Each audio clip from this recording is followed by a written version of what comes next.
আসসালামু আলাইকুম everyone, welcome back to my channel. আশা করছি সকলে ভালো আছেন, সুস্থ আছেন। আবারও চলে আসলাম নতুন একটি ব্লগ ভিডিও নিয়ে।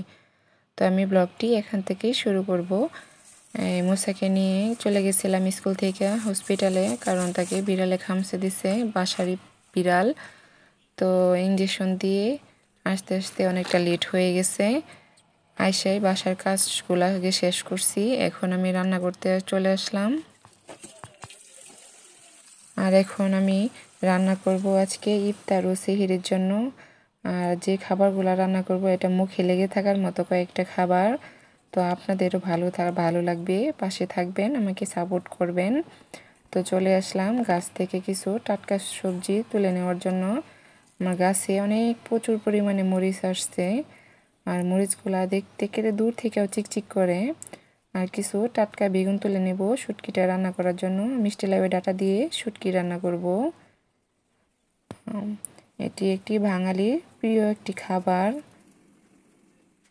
এখন আমি সব সবজিগুলা ভালো করে কেটে ধুয়ে নেব।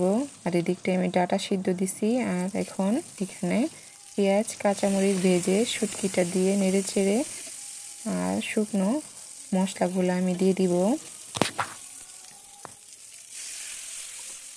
এতে আমি মরিচের গুঁড়া হালকা দিব, কাঁচামরিচ ব্যবহার করছি। আর দিয়ে দিব হলুদের গুঁড়া দিয়ে শুটকিটা ভালো করে কষিয়ে নেব। আর দিয়ে দিব স্বাদ মতো লবণ দিয়ে নেড়ে চেড়ে কষিয়ে এখন কেটে ধুয়ে রাখা সবজিগুলা বা মিষ্টি লেবু ডাঁটাগুলা দিয়ে একটু নেড়ে চেড়ে কষিয়ে নেব। সাথে একটা টমেটো আর কিছু বেগুন দিছি। আর এখন জল দিয়ে শুটকি রান্নাটা শেষ করলাম। আর এখন এদিকটায় আমি মাছ রান্না করব। আমি কাঁচা মাছ আজকে কষিয়ে রান্না করব ডাঁটা দিয়ে, তার জন্য পেঁয়াজ বাটা দিয়ে তেলে একটু ভেজে এখন আমি মশলাগুলা দিয়ে দিব। তার জন্য হলুদের গুঁড়া, মরিচের গুঁড়া আর দিয়ে দিব স্বাদ মতো লবণ দিয়ে ভালো করে মশলাটা মিশিয়ে কষিয়ে নেব। আর দিয়ে দিব মাছের পিসগুলা দিয়ে মাছেরটা মশলার সাথে ভালো করে মিশিয়ে নেব। ভালো করে কষিয়ে নিলাম। মাছটা যেহেতু ভাজি নাই, তো ভালো করে মাছটা কষিয়ে এখন তুলে নেব। না তুলে নিলে মাছটা নাড়াচাড়ায় ভেঙে যেতে পারে। এখন সবজিগুলা দিয়ে দিব,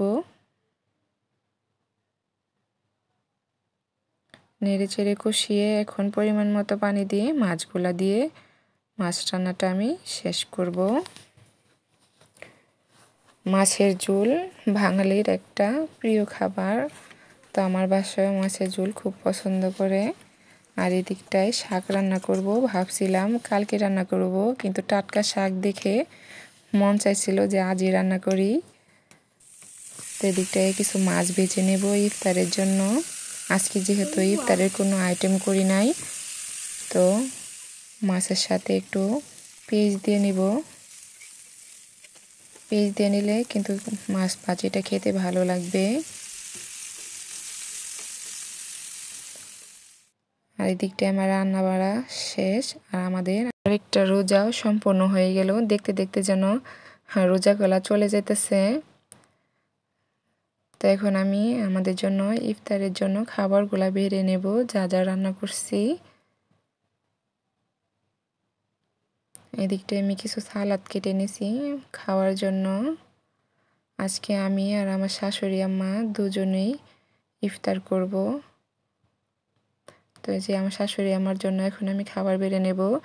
আজকের ভিডিওটি যদি আপনাদের ভালো লেগে থাকে অবশ্যই লাইক, কমেন্ট, শেয়ার করে পাশে থাকবেন। আল্লাহ হাফেজ।